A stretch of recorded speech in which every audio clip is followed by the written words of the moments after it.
back to KP's Kingdom, cooking with KP, and today I'm going to show you how to make these really easy chicken Wellington parcels. I had some ingredients I had to use up, and look, let's just combine everything together and make this amazing little dish. Alright, I had some leftover mushrooms which I didn't use. Had too many. I've just diced those up nice and small.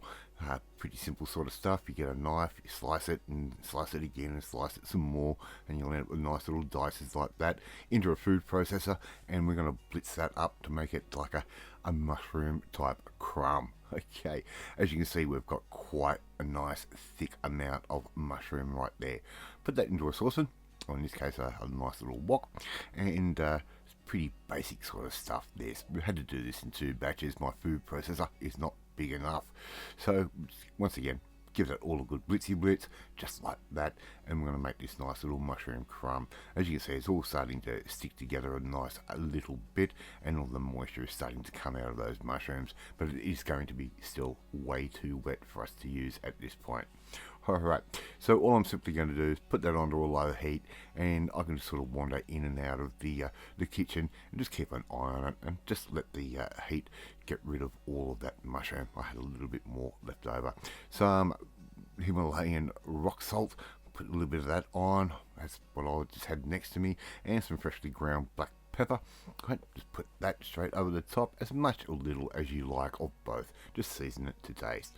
Okay, so we're just going to come through and give that a bit of a stir from time to time. As you can see, I'm only using a 20% power on this, so it's going to be like sort of 200, maybe 250 watts worth of power.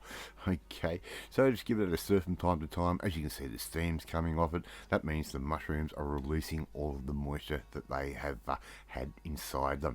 Okay, so we're starting to get a nice bit of little bit of bubblage happening. As you can see, the mushrooms have become alive at the bottom of the pan. I'm going to add in some Dijon mustard. Alright, probably around about 3 tablespoons worth. You can add as much or little as you like. If you don't have Dijon, you can use French mustard. If you don't have French mustard, you could even get away with hot dog mustard. Right? But we're going to try and keep this as traditional as we possibly can by using traditional ingredients. So we're going to stir that mustard through the little duxelle that we have made, which is our mushroom mixture.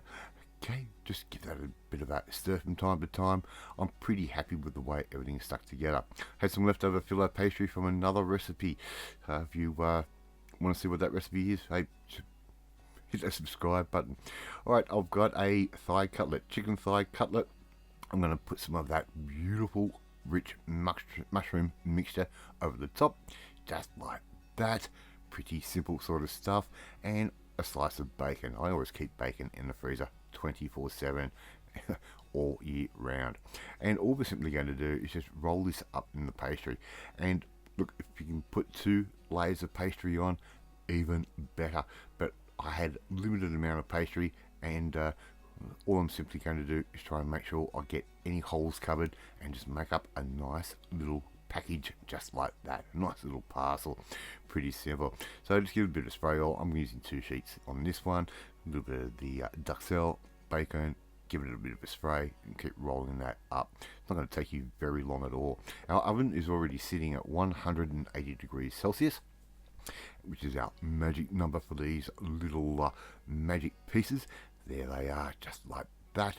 A little bit more spray oil over the top, just like that, and they are going to go into the oven for around about half an hour, or until they look something like that. That chicken will have cooked absolutely perfectly. I'm going to serve that up with some pommes frites, which fries for the English-speaking world, and there you go. You've got your own little chicken Wellington parcels. I'd love to see you try and make these at home. They are really nice. They're juicy. They're tasty.